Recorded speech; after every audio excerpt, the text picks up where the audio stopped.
For more than 200 years, a whole class of math problems was just impossible, officially. Mathematicians proved you couldn't find a general formula to solve them. It was a total dead end. But what if someone came along and said they found a way around that wall? Well, today, we're diving into a theorem that claims to do exactly that. So, what is this new approach? We're taking a look at a really fascinating proposal from mathematician Mourad Sultan Ezouidi. It's called, you guessed it, Ezouidi's theorem. And the claim is huge. It's a universal method for solving polynomial equations of any degree. All right, so here's how we're going to break this down. First, we'll dig into why this problem was considered impossible in the first place. Then, we'll check out this radically new approach, see it in action, and finally, we'll tackle the big question. Is this thing for real? Could it actually be a universal solution?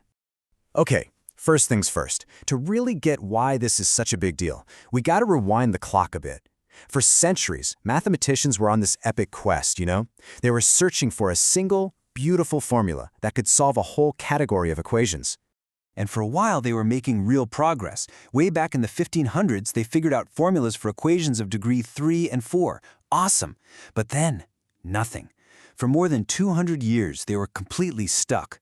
And in 1824, they finally understood why. They had hit a mathematical brick wall.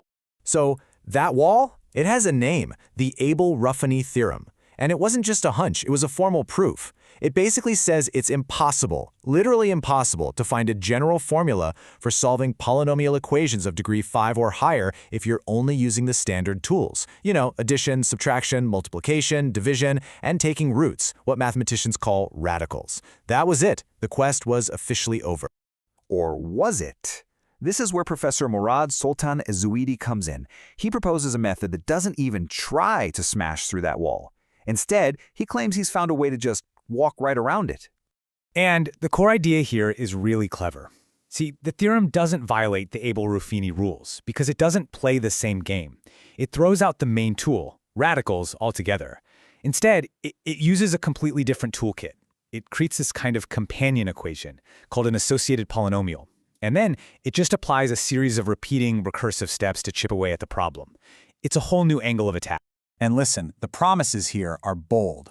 The claim is that this method can find the exact roots for any polynomial. It doesn't matter what the degree is. It can even tell you if a root shows up more than once. That's called its multiplicity. And maybe most importantly, it's supposedly built to handle all the weird, messy, degenerate cases that make other methods just give up. Okay, so that's the theory, right? But what does this actually look like when you use it? Let's walk through an example from the source material and see this thing in action. All right, here's our challenge problem. A degree 8 polynomial. Yeah, just looking at that thing is enough to give you a headache.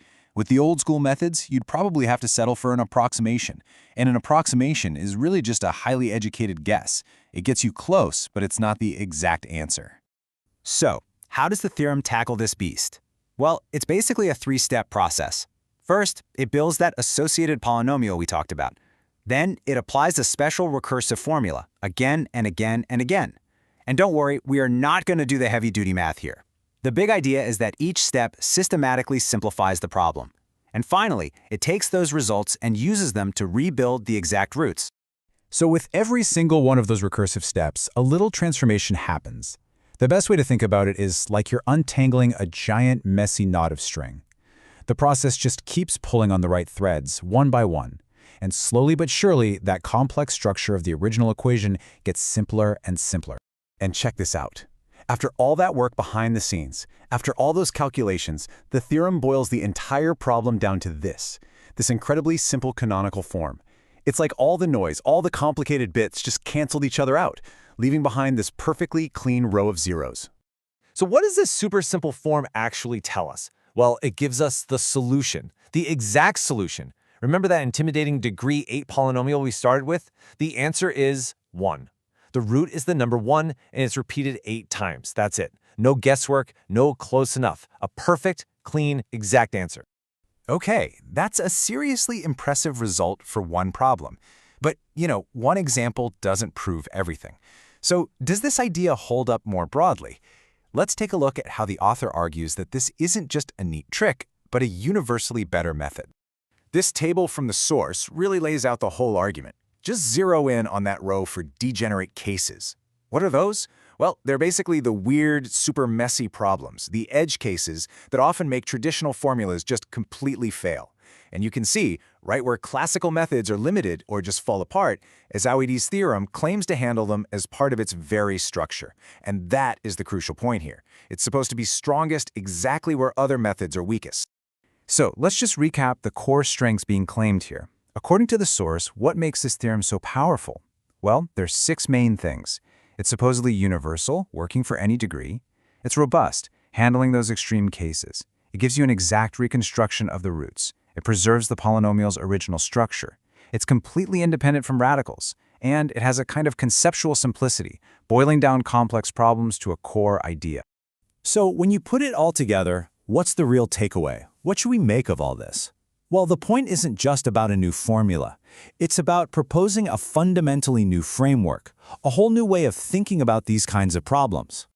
And this right here is the final, most essential difference. If you take a simple case like x minus 1 to the 8th power, classical algebra lets you just look at it and state the obvious answer. Easy. But Ezouidi's theorem isn't about stating the answer. It's about having a formal process that can reconstruct that answer from scratch. And the huge claim is that this reconstruction process works not just for the easy cases, but for all of them. And all of this leaves us with a pretty fascinating question. Now, of course, a claim this big needs to be put through the ringer. It has to be rigorously tested and peer-reviewed by mathematicians all over the world. But if it holds up, it suggests something really profound. That even when a mathematical proof says one path is impossible, maybe a simple change in perspective can reveal a new path that was there all along. And it really makes you wonder, doesn't it? What other impossible problems are just sitting there, waiting for someone to find a different way around the wall?